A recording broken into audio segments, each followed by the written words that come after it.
සුපද විදිහට අද දවසෙත් අන වෛද්‍යතුමන් පැමිණලා ඉන්න අපි වෙනුවෙන් අපේ මැදිරියට ශ්‍රී ලංකා සංචාරක අමාත්‍යාංශය සහ සංචාරක ප්‍රවර්ධන කාර්යාංශයේ හිටපු ආයුර්වේද උපදේශක තිම්බිරිගස්සෑ ප්‍රාදේශීය ලේකම් කොට්ටාශය ආයුර්වේද සංරක්ෂණ සභාවේ සභාපති නුගේගොඩ අබේවර්ධන ආයුර්වේද ඖෂධාලයේ ප්‍රධාන වෛද්‍ය රංජිත් අබේවර්ධන මහත්මයා බොහොමත් ගාවෙන ආයුබෝවන් කියලා පිළිගන්නවා වෛද්‍යතුමනි. හොඳයි අපි පසුගිය සතියේත් කතා බහ කළා ශ්‍රම මේ වර්තමාන වෙනකොට ටිකක් තියෙනවානේ මේ කාන්තාවන්ට දරුපල ප්‍රමාද වෙන තත්වයක් ඒ නිසා අපි කල්පනා කරා මේ ප්‍රමාද වීම නැති කරගන්න ඔබ විසින් අප්‍රමාදව යුවතියක්ව සිටියදීම කළ යුතු කරුණු කාරණා මොනවද කියලා කතා බහයි කරේ අපි ගිය සතියේ අද දවසේත් අපි ඒ සඳහායි සූදානමින් ඉන්නේ. හොඳයි වෛද්‍යතුමනි අපි කතා බහ ආරම්භ කරමු. දැන් පසුගිය සතියේ අපි අවසානට කතා කරා දැන් මාසිකව සමහර යුවතියන්ට කිහිප විටක් මාසික ඔසප්පීම සිද්ධ වෙන්න පුළුවන් කියලා. මම අද දවසේ අපි ආරම්භ කරමු මේ විදිහට. මේ මාස ගානක් ගත වෙලා ගියත් සමහරලාට ඔසප්පීම සිද්ධ වෙන්නේ මාස ගණනාවකට පස්සේ එක් ඔසප්පීමක් වෙලා ඊළඟ ඔසප්පීම සිද්ධ වෙන්නේ මාස ගණනක් ගත වෙලා. මේ වෙන තත්වයකුත් සමහර යුවතියන් අතර තියෙනවා. දැන් ඔබ කලින් සතියේ සඳහන් කරා මාසිට කීපවරක් වෙන එක යම්කිසි රෝග ලක්ෂණයක් කියලා. එතකොට මේ තත්වයත් යම්කිසි රෝගයක රෝග ලක්ෂණයක් වෙනවද වෛද්‍යතුමනි? අනිවාර්යයෙන්ම යුවතියන්ට බලපාන්නා වූ ප්‍රධානම රෝගයක් පියංකා. ඒ කියන්නේ ගැහැණු දරුවෙක් වැඩිවියට පත් වුණාට පස්සේ සාමාන්‍යයෙන් මාසකට දින 28කට වතාවක් ඔසොප්පීම සිද්ධ වෙනවා. දින 28 දවස් 2-3කින් පොඩ්ඩක් එහා මෙහා වෙන්න පුළුවන්. නමුත් දින 28කට වතාවක් සාමාන්‍යයෙන් ඔසොප්පීම සිද්ධ වීම තමයි අපේ කලාපය තුළ ඒ වගේම ශ්‍රී ලංකාවේ සාමාන්‍ය යුවතියන්ට සිද්ධ වෙන ක්‍රමය. නමුත් සමහර සීත අධික රටවල් වල මේ කාල සීමාවේ සුළු වෙනස් වීම් තියෙනවා. නමුත් සමස්තයක් වශයෙන් ගත්තම සලකන්නේ දින 28 තමයි ඔසොප්පීම හැදෙන කාල සීමාව. එතකොට මේ ඔසොප්පීම දැන් අපි වසරක කාලයක් ගත්තොත් යුවතියකට හැදෙන්න ඕනේ නිවැරදිව හැදෙනවා නම් ඔසොප් චක්‍රය නිවැරදිව හැදෙනවා නම් ඔසොප් වාර 12යි. මාසික ඔසොප් වාර 12යි. කියන්නේ වසරකට මාස 12 නම් දින 28 ගානේ බැලුවොත් හැදෙන්න ඕනේ ඔසොප් වාර 12යි. දැන් අපි පහුගිය සතියේ කතා කරා එක මාසෙට දෙතුන් වතාවක් හැදෙන තරුණ දුවරු පිළිබඳව. දැන් මේ අද අපි කතා කරන්න බලාපොරොත්තු වෙන්නේ මාස්පතා නොහැදෙන ඒ කියන්නේ විවාහපත් වුණු යුවතියන්ට වඩා බියංකමක් මේ අවස්ථාවේ කතා කරන්න බලාපොරොත්තු වෙන්නේ විවාහ වෙන්න ප්‍රථම අපේ තරුණ දුවරු ගැන. අපේ මේකේ මාතෘකාව උනේත් විවාහයකට තරුණියක් සූදානම් කරන තත්ත්වයක්. මොකද දෙමව්පියන් සහ අපේ තරුණ දුවරුන් දැනුවත් කිරීමේ බලාපොරොත්තු වෙන. ඉතින් මෙතනදී සාමාන්‍යයෙන් අපි දැනගත යුතු කාරණාවක් තියෙනවා. මේ ඔසොප් වීම කියන කාරණාව අපි ගොඩක් අවස්ථාවලදී මේ ගැන දැනුවත් කිරීමක් කරා. නමුත් අපිට අලුත් එකතු වුණ ප්‍රේක්ෂකයන් ඉන්නවනේ. ඉතින් ඒ දැනුවත් වෙන්න ඕනේ. ඉතින් ඔසොප් වීම කියන එක ලේයත් එක්කනේ අපි මේ සම්බන්ධ කරගෙන ලේ පිට වුණාම අපි ඔසොප් වුණා කියනවා. ලේ පිට වුණ නැත්නම් රුධිරය පිට වුණ නැත්නම් අපි ඔසොප් වුණේ නැහැ කියනවා. මේ රුධිරය පිටවීම කියන කතාව තුළ ඒ රුධිරය පිටවීම දක්වා විශාල කාර්යභාරයක් සිරුර තුළ සිද්ධ වෙනවා. මේ නිකම්ම දින 28කට වතාවක් රුධිරය පිට වෙන්නේ නැහැ. ඊට ප්‍රථම ශරීර අභ්‍යන්තරය තුළ විශාල ජීව විද්‍යාත්මක සාධක ගොඩක අවසාන ඵලය තමයි මේ ඔසොප් වීම. ඉතින් මෙතනදී මේ ඩිම්බ කෝෂවල සරලව කියනවා නම් අපේ කාන්තාවන් තුළ පවතිනා වූ ඩිම්බ කෝෂවල ඩිම්බ නිසි පරිදි මේරීම සිද්ධ වෙලා ඒ ඩිම්බ මෝචනය කියන්නේ පිට වෙලා ඒ පිට පැලවපේ නාල හරහා ගමන් කළා ඒක සංසේචනය නොවුනාම තමයි මාසික ඔසොප්පීම සිද්ධ වෙන්නේ. සංසේචනකින් තොරව ඒ කියන්නේ දැන් තරුණ දුවක් නම් ලිංගික සම්බන්ධතාවයක් සිද්ධ වෙන්නේ නැහැ නේ. දැන් විවාහක කාන්තාව ගැන සංසේචනයක් සිද්ධ විය හැකියි. දැන් මෙතෙන් සංසේචනය නොවුනම ගර්භාෂයේ සිට යෝනි මාර්ගය හරහා මේක රුධිරයත් සමග ගර්භාෂය පිරිසිදු වීම සමග රුධිරය වහනය සිද්ධ වෙනවා. දැන් මේ මාසික ඔසොප්පීම සිද්ධ නොවී යන්නේ මේ ඩිම්බ නිසි පරිදි මේරීම සිදු නොවුනාම. ඩිම්බ මේරීම කියන එක පියංකා කාන්තාවකගේ ගැහැණු දරුවෙකුගේ ශරීරයේ සිද්ධ වෙන්නා වූ ලොකු ක්‍රියාවලියක්. මොකද ඩිම්බයක් පිට වුණාට බෑ මේ ඩිම්බේ නිසි පරිදි අපි කියන්නේ අර බිත්තරය නිසි පරිදි මේරුවාම තමයි අපිට පැටියෙක් දෙන්න පුළුවන්. දැන් මේ කාන්තාවකගේ ඩිම්බය නිසි පරිදි මේරුවේ නැත්නම් ඒක සරු ඩිම්බයක් වෙන්නේ නැහැ. ඉතින් මේ නිසි පරිදි මෝරපු ඩිම්බය තමයි සංසේචනයට සුදුසු වෙන්නේ. ඒ වගේ මේ නිසි පරිදි මේ ඩිම්බේ මේරුවේ නැති වුණාම සමහර විට ඒක ඩිම්බකෝෂ තුල තැම්පත් වීම සිද්ධ වෙනවා. සමහර විට අසාර්ථක ඩිම්බයක් වශයෙන් නිකුත් වෙලා මානසික ඔසවීමත් සමග පිට වෙන්න බලනවා. ප්‍රධානවම මේ ඩිම්බ නිසි පරිදි මේරීම නැති වුණාම තමයි මානසික ඔසවීම නවතින්නේ. හැබැයි මානසික ඔසවීම නවතින එකම හේතුව ඒක නෙමෙයි.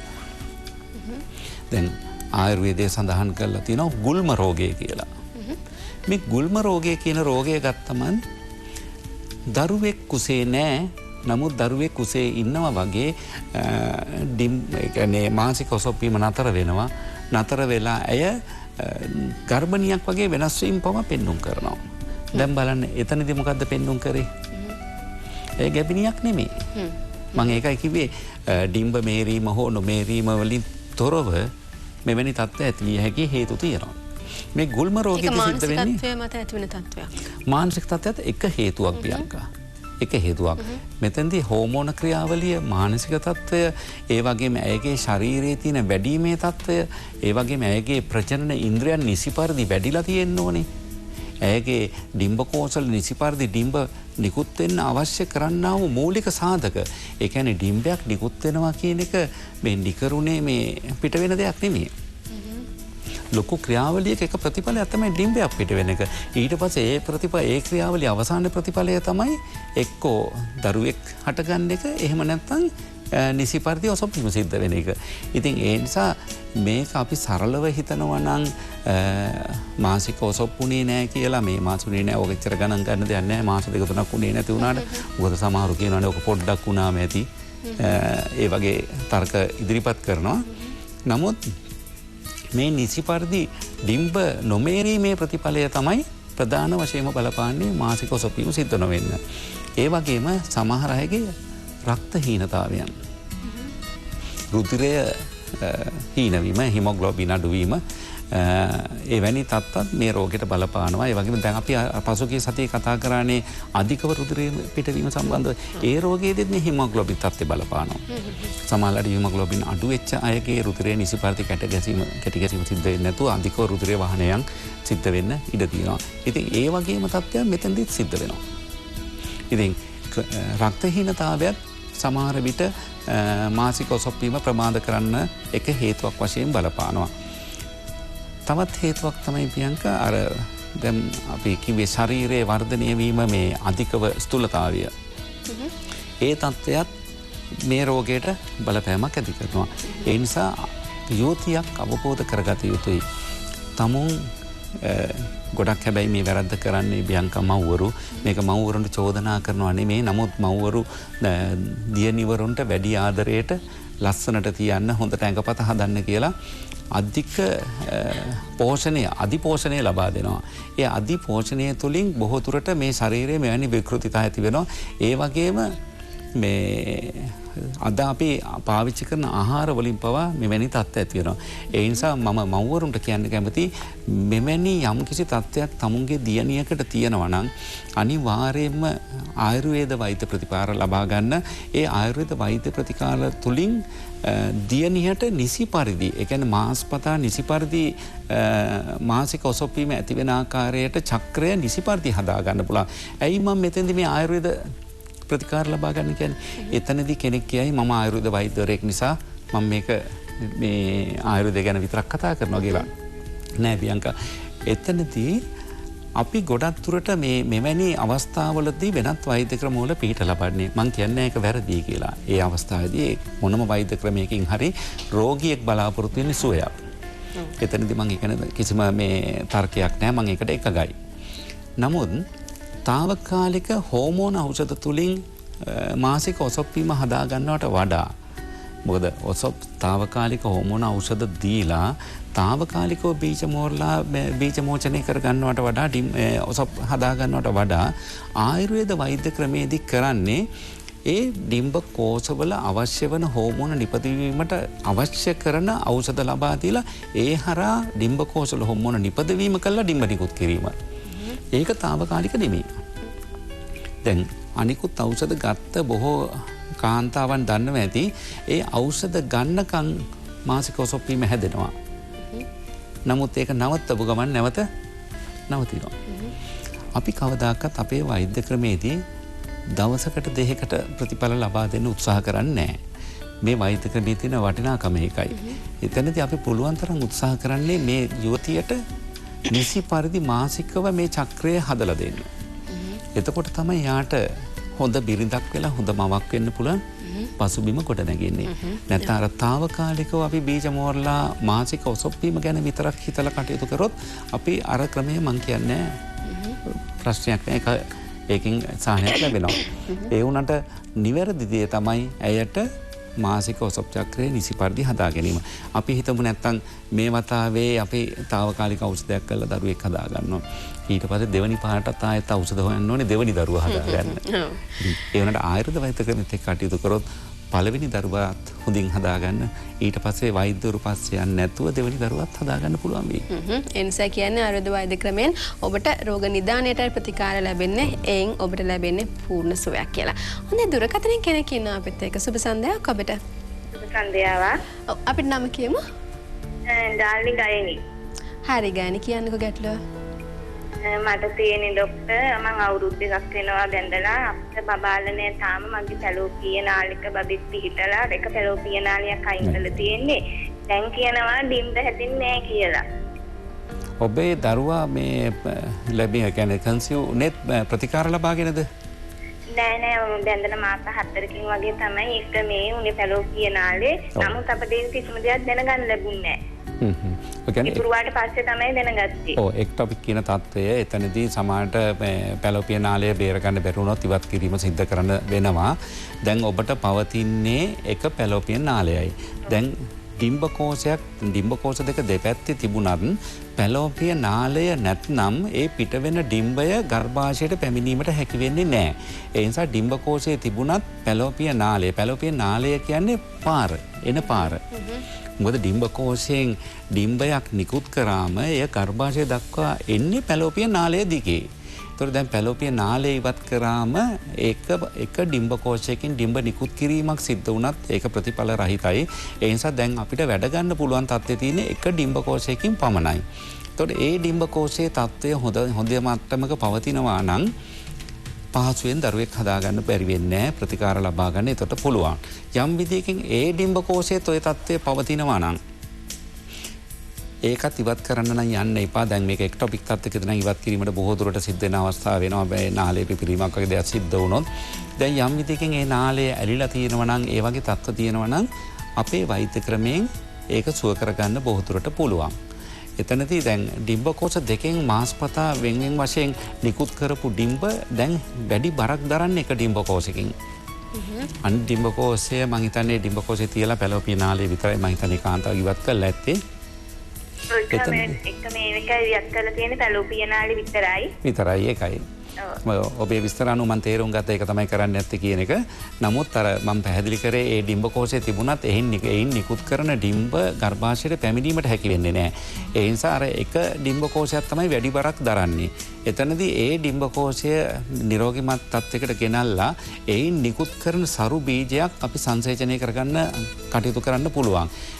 හැබැයි ඔබ ඒ සඳහා ආයුර්වේද වෛද්‍ය ප්‍රතිකාරයට යොමු වෙන්න ඕනේ. ඒක උත්සාහ කරලා බලන්න. මං හිතන්නේ මේ පාර එක්ටොපික් අවශ්‍ය නැහැ. ඒ වැනි තත්යකට අපි හිතන්නේවත් නැතුව මනස හොඳින් තියාගෙන සුබවාදීව හිතලා ආයුර්වේද ප්‍රතිකාර ලබා ගන්න ඔබට මමක් වෙන්න හැකි වේවි. ඔව් අපේ බොහොම ස්තුතියි අප සමය එකතු වුණාට. වෛද්‍යතුමනි දැන් ඔබතුම සඳහන් කරා මේ සමහර යුවතියන්ගේ අවයව නිසි පරිදි වැඩෙන්නේ නැහැ කියලා මල්වර වෙලා අවුරුදු කීපයක් ගත වුණත්. මේ තත්ත්වය කොහොමද අපිට හරි ගස්වා ගන්න පුළුවන් තත්ත්වයක්ද? ශරීරයේ නොවැඩීමේදී බියංකා අපිට ඇයගේ පාරම්පරික තත්ත්වය ගැන සැලකිල්ලක් දක්වන්න සිද්ධ වෙනවා. දැන් සමහර කාන්තාවන්ගේ පාරම්පරික ජානමය හේතු මත ශරීරයේ නිසි පරිදි වැඩෙන්නේ නැහැ. එතකොට ඒක පරම්පරාවේ හැටි. දැන් ඕගොල්ලෝ උනත් දැකලා ඇති සමහර වෙලාවට අම්මලා තාත්තලා ඔක්කොම කෙට්ටුයි. එතකොට එවැනි ශරීර ඒ කියන්නේ සාමාන්‍ය කෙට්ටු ගැන කම ගැන නේ මම කතා කරන්නේ කෘෂ ගොඩක් කෙට්ටු අය ගැන. එවැනි අයගේ ශරීරය ඊටාම වර්ධනය අඩුයි. ඒ කියන්නේ උස තියෙන්න පුළුවන්. නමුත් ශරීරයේ වැඩිම අනිකුත් අවයවවල වැඩිම මාංශ පේශීන් වල අපි කියනවා අර ටිකක් පෙනුමට ඇඟ හැදිලා එන තත්ත්වයේ ඒ තත්ත්වය අඩුයි. මේක ජාන තත්ත්වයක්. මෙවැනි තත්ත්ව සමහරට ඖෂධ වලින් පවා වෙනස් කරන්න අපහසු අවස්ථාවන් තියෙනවා. ඒ හැරුණම වැඩිවියට පත් වුණාට පස්සේ කෑනු දරුවෙකුගේ පූර්ණ වෙනස්කම් ඇති වෙන්නේ එතනින් පස්සේ. දැන් පොඩි දරුවෙක් වශයෙන් ඉඳලා ලොකු ගෑන් ළමෙක් වුණයින් පස්සේ ඇයගේ පයෝදර වැඩිම පිටිපස්සේ තට්ටම් වල මාංශ පේශීන් කලව ඒ වගේම මූණ පිරීලා එන ගතිය සම්පූර්ණ අර මේ හිටපු පොඩි දරුවා නෙමෙයි. ඇයගේ ශරීරය තුල පොඩි ආකර්ශනීය පෙනුමක් ඇති වෙනවා. මොකද ඒ ශරීර පරිවර්තනය සිද්ධ වෙන්නේ ඇය තව විරුද්ධ ලිංගිකයෙකුට ඇය කෙරෙහි ආකර්ෂණයක් ඇති වෙන විදිහට. ඉතින් ඒක තමයි සත්‍ය తත්වය. ඉතින් මේ ආකර්ෂණය ඇති වෙන මට්ටමට ඇයගේ මූලික කාන්තාවකට උරුම වූ ලිංගික අවයව වෙනස් විය යුතුයි. ඒ වෙනස් නොවුණු ගැහැණු දරුවන් අපේ සමාජය තුළ ගොඩාක් ඉන්නවා. දැන් ගැහැණු දරුවෙක් වැඩිවියට පත් වෙනවා කියන්නේ ඇය මවක් වීමට ලබන්නා වූ සුදුසුකම. ඇය වැඩිවියට පත් වෙනවා කියන්නේ ඇය මල්වර වෙනවා කියන්නේ ඇයගේ ජීවිතේ ලොකු කඩයිමක්. එතනින් පස්සේ ඇයගේ ජීවිතේ සම්පූර්ණ වෙනස් රටාවකට ගොඩනැගෙන්නේ. ඇයගේ ගති පැවතුම්, ඇයගේ සිතුම් පැතුම්ද, ඇයගේ හැසිරීම රටාවද මේ සෑම දෙයක්ම වෙනස් රටාවක් තුල ඒ වගේම අනිත් ඇයගේ ආකර්ෂණයත් ඒ වගේම ඇය අනිත් විරුද්ධ ලිංගිකයන් කෙරේ දක්වන ආකර්ෂණය පවා මේ සෑම දේම අතර අර කුඩාවියෙන් ඉක්ම වෙලා වෙනස් වීම ඇති වෙනවා. දැන් ඇය බිරිඳක් වෙන්න නම් ඇයට ස්වාමි පුරුෂයෙක් විරුද්ධ ලිංගිකයෙක් හා යුගදිවියකට යන්න අවශ්‍ය කරන සිරුරක් ඇයට තිබිය යුතුයි. මොකද දැන් කෙනෙක් හිතයි යුගදිවියකට යන්න ඇයි මේ සිරුරක් ගැන කතා කරන්නේ. මොකද යුගදිවියකට යන්න අවශ්‍ය කරන්නේ නීතිය පැත්තෙන් ගිහිල්ලා දෙන්න අස්සම් කළා, තව සාක්ෂිකාරයෝ දෙන්නෙක් අස්සම් කළා. ඒක නීතිය. යුගදිවිය කියන්නේ ජීව විද්‍යාත්මකව ගත්තම විරුද්ධ ලිංගිකයන් දෙතෙනෙක් කරදේ. මොකද ශ්‍රී ලංකාවේ නීතිය අනුව සමලිංගිකත්වයක් විවාහ වෙන්න බෑ. ඒක ලෝකයේ සමහර දියුණු රටවල් කියන්න බෑ, නොදියුණු රටවල් වල තියෙන්නේ. දියුණුයි කියන වචනේ ඒ රටවල් වලට පාවිච්චි කරන්න සුදුසු වෙන්නේ නෑ. මේ නමුත් ලංකාව වගේ යහපත් ඉතා හොඳ සංස්කෘතියක් තියෙන රටක විරුද්ධ ලිංගිකයන් අතර නෙමේ විරුද්ධ ලිංගිකයන් අතර තමයි මේ විවාහයන් සිද්ධ කරන්නේ. මේ විවාහයන් සිද්ධ කරාම ඇයි අපි විරුද්ධ ලිංගිකයෙක් ගන්නෙ? ඒ විරුද්ධ ලිංගිකයෙක් ගන්නේ තමන්ගේ පරපුර පවතිනත් තමුන් සතුටු වෙන්නත්. එතකොට මේ සතුටු වෙන්න අවශ්‍ය කරන ආකාරයේ සිරුර වර්ධනය වෙලා තියෙන්න ඕනේ. ඕනම සැමියෙක් කැමති තමුන්ගේ බිරිඳව සුන්දරව දකින්න. ඒ වගේම ඕනම බිරිඳක් කැමති තමුන්ගේ ස්වාමි පුරුෂයාගේ පෞරුෂත්වයට. ඕනම බිරිඳක් කැමති. මේක කාටත් මං හිතන්නේ නෑ කියන්න පුළුවන් කාරණාවක් නෙමේ. ඉතින් මේක තමයි සත්‍ය. ඉතින් මෙතනදී මේ බිරිඳට මේ අවශ්‍ය කරන වර්ධනය සිද්ධ වෙන්න ඕනේ විවාහ වීමට ප්‍රථම. ඇය යුවතියක් වශයෙන් දෙමව්පියෝ අතර ජීවත් වෙන කාලෙදී ඇයගේ යම්කිසි ශාරීරික වර්ධනයේ අඩුපාඩුවක් තියෙනවා නම් ඇය විවාහ වෙන්න ප්‍රථම දෙමව්පියෝ වඩාත් සුදුසු දේ ඇයගේ ඔය ඔසප් චක්‍රය ගැන සැලකිලිමත් වෙනවා වගේම ඇයගේ ශරීරය පිළිබඳවත් සැලකිල්ලක් දක්වන එක. හරි වතුම අපි තව දෙවල් කතා කරමු. අපිට තියෙන වෙනද වගේම අපිටත් පුළුවන් අදත් අපේ සමය එකතු වෙන්න. මම අපේ දුරකථන අංකය මතක් කරන්නයි සූදානම් වෙන්නේ 0112 599 132. අන්න ඒ දුරකථන අංකයට දැන් කෙනෙක් අපිත් එක්ක සම්බන්ධ වෙලා ඉන්නවා. සුබ සන්ධ්‍යාවක් ඔබට. සුබ සන්ධ්‍යාවක්. නම කියමු අපිට. මට ડોක්ටර් කතා කරන්න පුළුවන් නේ? ඔව් පුළුවන්. අපේ නම කියමුද? මගේ නම සුභාෂිනී. මම දඹුල්ලෙන් කතා කරන්නේ. හරි කියමු ගැට. මට බබෙක් හම්බෙන්න ඉන්නවා මාස 4ක් වෙනවා. මට දැන් අර්ථ සමාරුව තියෙනවා. ඊට කලින් එකපාරක් බෙහෙත් ගත්තා. දැන් මාසෙක විතර ඉඳන් තමයි දැන් ආයෙත් ඒක පටන් ගන්න තියෙන්නේ. ගොඩක් ලේ යන්නේ චුට්ට ලේ යනවා. ඒකෙන් මගේ බබාගේ වර්ධනයට මොකක් හරි වෙයිද? ඒ ගැන දැනගන්න ડોක්ටර්. ඔබ ඒ ගැන නම් බිය වෙන්න එපා. බබාගේ වර්ධනයට කිසිම හානියක් සිද්ධ වෙන්නේ නැහැ. ඒකෙන් තියෙන ගැටලුව ඔබට පවතින අපහසුතාවය. ඒ හැරෙන්න ඔබේ දරුවා හැදෙන්නේ වැඩෙන්නේ සම්පූර්ණ තියර බෑගයක් ඇතුලේ. ඒ කියන්නේ බෝට බෑගයක් ඇතුලේ. එතකොට ඔබේ ශරීරයෙන් ලබා ගන්නා වූ පෝෂණයෙන් ඔබේ දරුවා වැඩෙන්නේ. ඒක දරුවට කිසිම ආකාරයකින් බලපෑමක් වෙන්නේ නැහැ. මේ අර්සස් රෝගය තියෙන්නේ බඩවැලේ අවසාන කොටසේ. අපි ඔය ගැන අර්සස් රෝගය ගැන සාකච්ඡා කරපු වෙලාවේ ගැබිනි මව්වරුන්ට අර්සස් රෝගය ගැනීම හැදීම ගැනත් අපි පැහැදිලි කරා. මම හිතන්නේ අපේ ප්‍රේක්ෂකයෝ අපිටගේ දවස්වල ඉඳලා නැද්ද කොහෙද? ඔය ගැන පැහැදිලි කිරීමක් අපි කරා. ඉතින් මෙවැනි අවස්ථාවකදී ඔබ දරුවා ගැන අනිසි බියක් ඇති කරගෙන ඒක මානසික පීඩාකාරී තත්ත්වයක් කරගන්න එපා. මොකද අන්න ඒක තමයි ඔතනදී නරක. ඔබ දැන් අර්සස් රෝගය නිසා දරුවට හානියක් වෙයි කියලා හිතෙන් බය වෙන්න ගත්තොත් ඒක හොඳ නෑ. ඒ නිසා මේ කිසිම ආකාරයකින් ඔබේ දරුවට වෙනි හානියක් සිද්ධ වෙන්නේ නෑ. යම් විදියකින් ඔබේ ගුදමගේ එවැනි තත්ත්වයක් ඇති වෙලා ලේ යාමක් සිද්ධ වෙනවා නම් හොඳට කෙඳි සහිත ආහාර වර්ග පාවිච්චිට ගන්න. හැබැයි දරුවෙක් කුසේ ඉඳද්දී ඖෂධ බොහෝ දුරට නියම කිරීමක් කරන්නේ විශේෂයෙන් මෙවැනි රෝගවලදී විරේක ඖෂධ කුසේ දරුවෙක් ඉඳද්දී විරේක ඖෂධ දෙන්නේ නැහැ කිසිම දැනුමක් තියෙන පළපුරුදු වෛද්‍යවරයෙක්.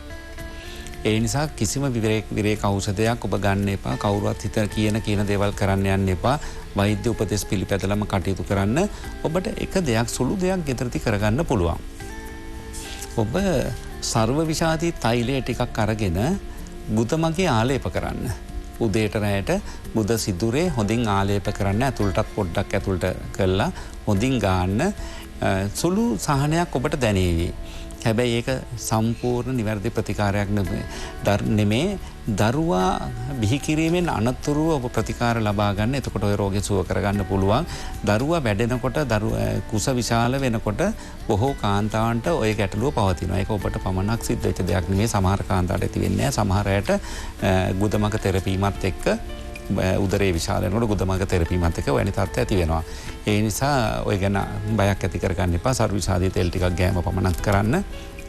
කෙඳි සහිත ආහාර පාවිච්චි කරන්න. කිසිදු විරේකයක් කරන්න එපා. වතුර පාවිච්චි කරන්න. හැබැයි වතුර බීමේදී දැන් උදරේ විශාල වෙලා ඔබට ශරීරයට අපහසු වෙන විදිහට වතුර බොන්න යන්න එපා. එහෙම වුණාම ඔබට එදිනදා වැඩ කටයුතු කර ගැනීම අපහසු වෙනවා. ඒ වගේම ප්‍රියංකා දැන් මෙවැනි අවස්ථාවකදී මේ අම්මා ටිකක් ඇවිදින්න ඕනේ. පොඩි සරල ව්‍යායාම. මොකද දැන් අද තියෙන දෙයක් තමයි මේ කුසට දරුවෙක් ආවම ඒ අම්මගේ මානසික තත්ත්වය ඒ අම්මා ලෙඩෙක් වගේ. මේක ඔබ රෝගියෙක් හැටියට හිතලා කටයුතු කරන්න එපා. දැන් මේ අපේත් එක්ක මේ වෙලාවේ යම්කිසි බිලිදෙක් කුසේ ඉන්න කියන්නේ දරුවෙක් බිහි වෙන්න ආසන්න ඉන්න මව්වරු ඉන්නවා නම් තමුන් සරල ව්‍යායාම කළා ඉදිනදා ගෙදර දොරේ වැඩ කටයුතු කරලා හැබැයි සමහරුන්ගේ රෝග අනුව වෙනත් විවිධ හේතුන් අනුව ව්‍යායාම කිරීම සුදුසු වෙන්නේ නැහැ. මොකද අදිරුධිර පීඩනය වගේ තියෙනවා නම් ඒ වගේ අයට සුදුසු නැහැ. මීට කලින් දරුවෝ ලැබෙන්න ඉඳලා ගබ්සා වෙලා තියෙනවා නම් ලේ වහනයක් වෙලා තියෙනවා නම් එවැනි අයට ඒක සුදුසු නැහැ. සාමාන්‍ය ඉදිනදා වැඩපළ කරන්න. මේ දරුවෙක් නොලැබීම තමයි රෝගයක් වෙන්නේ. දරුවෙක් ලැබීම රෝගයක් නෙමෙයි. ඒ නිසා රෝගී මානසික තත්ත්වයකින් මව්වරු ඉන්න එක සුදුසු නැහැ.